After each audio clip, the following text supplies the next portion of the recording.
Juga banyak yang tanya ke aku gitu ya, kalau saham-saham sejenis ICBP, Unilever, dan INDF, Indofood gitu, itu apakah cocok untuk investasi jangka pendek, jangka menengah, atau jangka panjang? Jawabannya adalah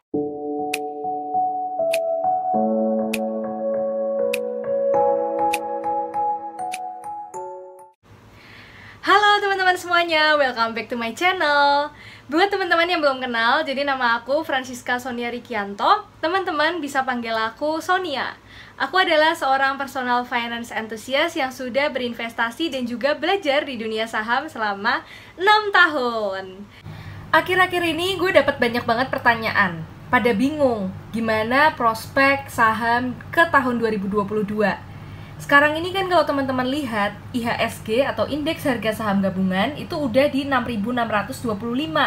Bisa dibilang udah mulai kembali ke normal. Tapi dari masyarakat atau dari kita-kita ini masih pada khawatir nih. Ini beneran naik atau dia akan turun. Turun lagi, koreksi lagi seperti yang ini. Koreksi lagi lah, intinya koreksi seperti yang ini gitu, koreksi seperti yang ini. Pada bingung gitu semuanya. Apalagi lihat berita, kalau kita ini abis dikit naik, ada positif, sinyal ekonomi positif sebentar, dia melemah lagi bentar. Kayak gini deh, jadi pada bingung semua nih teman-teman, kira-kira kita ini akan naik atau akan turun ke depannya.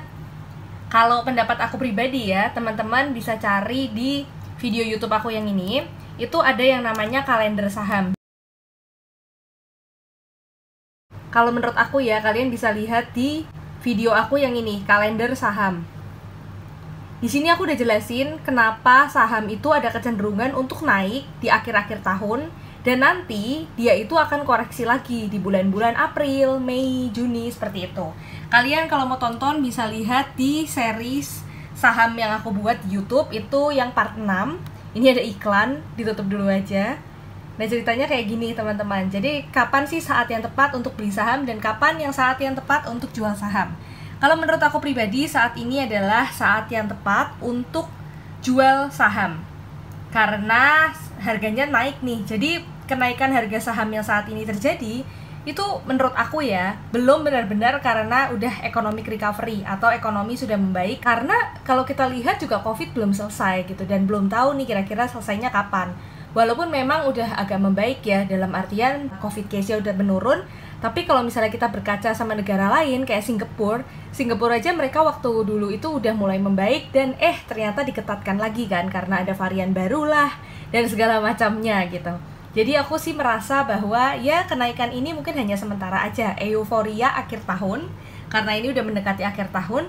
Jadi ada yang namanya Windows dressing dan lain-lain. Masih banyak deh istilah-istilah lain kenapa di akhir tahun itu harga saham selalu naik. Teman-teman bisa cek di video yang tadi. Nah, terus aku juga sering dapat pertanyaan ini dari teman-teman. Juga banyak yang tanya ke aku gitu ya, kalau saham-saham sejenis ICBP, Unilever, dan INDF, Indofood, itu apakah cocok untuk investasi jangka pendek, jangka menengah, atau jangka panjang? Jawabannya adalah ini cocoknya untuk investasi yang jangkanya sangat panjang. Kenapa? Karena kalau jangka pendek ataupun jangka menengah, I don't think that saham-saham consumer goods ini itu akan tumbuh secepat itu gitu. Ini semua akan kembali itu ketika COVID-19 ini pandeminya sudah berakhir. Dan sekarang itu kan lagi ada saham-saham yang tren lagi nih kalau di masa 2021 ke arah 2022 ini. Itu adalah bank-bank digital. Teman-teman udah pasti pernah dengar lah ini nama-nama bank ini. Itu ada Bank Arto, tikernya tuh ARTO. Lalu juga BANK atau bank, lalu juga ada Agro, BBYB, BABP, BACA. Teman-teman udah pasti familiar lah ya sama saham-saham ini. Ini adalah saham-saham teknologi yang lagi berkembang, saham-saham bank teknologi gitu yang lagi berkembang di Indonesia.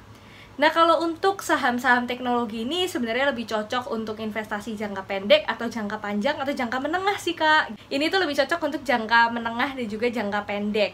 Tapi teman-teman di sini tuh harus pintar untuk memilih saham di bank digital mana yang kira-kira bagus untuk diinvestasikan.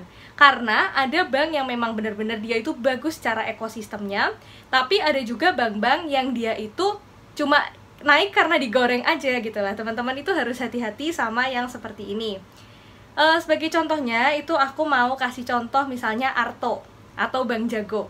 Bank Jago ini itu sudah menjadi salah satu saham yang menggantikan saham big caps. Dia nilai market cap-nya ini sudah lebih tinggi daripada saham Unilever atau UNVR. Saham Arto itu harga sahamnya udah gila-gilaan. Dari tahun Desember 2020 ke sekarang, itu kenaikannya sudah mencapai 500%, teman-teman. Dan sebenarnya saham Arto atau Bank Jago ini juga disupport oleh Goto. Di video kali ini aku mau bahas tentang prospek bank digital yang ada di Indonesia. Kira-kira bank-bank digital yang mana aja sih yang bagus atau yang menjadi top favorite stockku gitu, yang menjadi pilihan aku. Ini bukan pom-pom, disclaimer dulu, jadi ini bukan ajakan, rekomendasi untuk membeli saham, tapi ini adalah hanya review ya, berdasarkan apa yang menurut aku terjadi saat ini gitu. Jadi jangan ikut-ikutan, tapi kalian boleh dengerin, oke? Nah, di sini tuh sebenarnya aku mau bahas sih, kalau dulu kita investasi itu di saham-saham yang aman, saham-saham yang untuk jangka panjang, misalnya kayak Indofood, Unilever, ya kan, ICBP, IMDF, UNVR. Tapi sekarang ini untuk saham-saham jangka panjang ini memang lagi tidak bagus performanya. Saham-saham consumer Unilever, Indofood, ini tuh cocoknya untuk investasi super panjang gitu. Untuk 20 tahun lagi, 30 tahun lagi dia pasti akan naik sih. Tapi kalau untuk jangka pendek ini, aku tidak merekomendasikan. Kalau teman-teman mau mainnya itu untuk trading, untuk jangka pendek ataupun jangka menengah, itu tidak direkomendasikan sih, karena rasanya saham-saham konsumtif ini belum akan naik dalam waktu dekat ini. Sekarang aku mau jelasin dulu ke teman-teman semuanya. Sekarang bank digital itu ada apa aja sih gitu kan. Yang pertama itu ada Arto, ARTO. Ini adalah Bank Jago. Bank Jago ini itu mendukung ekosistem Goto, yaitu Gojek dan juga Tokopedia. Dimana di Bank Jago ini Gojek itu memegang 21,4% kepemilikan saham di Arto. Nah, yang kedua itu ada BANK, Bank. Nah, BANK ini itu dia mendukung ekosistemnya Shopee atau SEA, kalau teman-teman tahu. SEA ini itu investasi melalui Indonesia ya ke BANK ini. Yang ketiga yaitu Agro. Agro ini itu adalah ekosistemnya Bank Rakyat Indonesia atau BRI. Ini itu mendukung ekosistemnya Link Aja, lalu juga modal rakyat. Selain itu juga masih ada bank-bank digital lain seperti BBYB, BABP, BACA, Baca, ya kan, terus BBHI, BKSW, dan masih banyak lagi. Di sini itu teman-teman harus pintar dalam memilih sahamnya.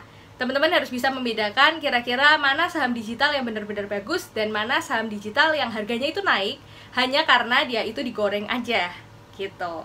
Nah, di sini aku mau bahas yang pertama itu kalau posisi yang paling bagus menurut aku adalah Arto. Arto itu adalah Bank Jago. Kenapa? Karena Bank Jago itu udah menjadi salah satu saham dengan market cap terbesar di Indonesia. Market cap-nya, market kapitalisasinya itu sudah mengalahkan market kapitalisasi dari Unilever Indonesia atau UNVR.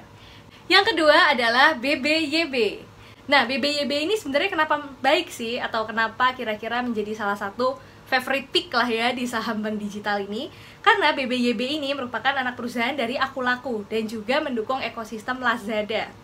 Dan bank digital yang menurut aku juga lumayan oke, yang ketiga itu adalah bank, yaitu Bank Aladin Syariah yang menjadi bank syariah terbesar di Indonesia. Nah, bank ini itu tuh memiliki potensi untuk bekerja sama dengan SEA Group atau grupnya Shopee kalau teman-teman tahu, dengan right issue, tapi ini masih potensi. Cuma ini juga akan menjadi salah satu yang terbesar. Karena bank ini juga bekerja sama dengan Alfamart. Saat ini kalau untuk saham Bank Aladin Syariah ini memang belum naik banyak harganya, jadi masih cukup potensial di kedepannya. Jadi sekian cerita investasi bareng Sonia. Jangan lupa untuk teman-teman yang belum subscribe, untuk subscribe dulu. Jadi kalau aku upload video-video selanjutnya, teman-teman bisa dapat notifikasinya. Dan kalau teman-teman merasa bahwa video ini bermanfaat, teman-teman bisa like ataupun share ke teman-teman ataupun keluarga terdekat kalian yang kalian merasa mereka membutuhkan video ini. Thank you for watching dan stay healthy!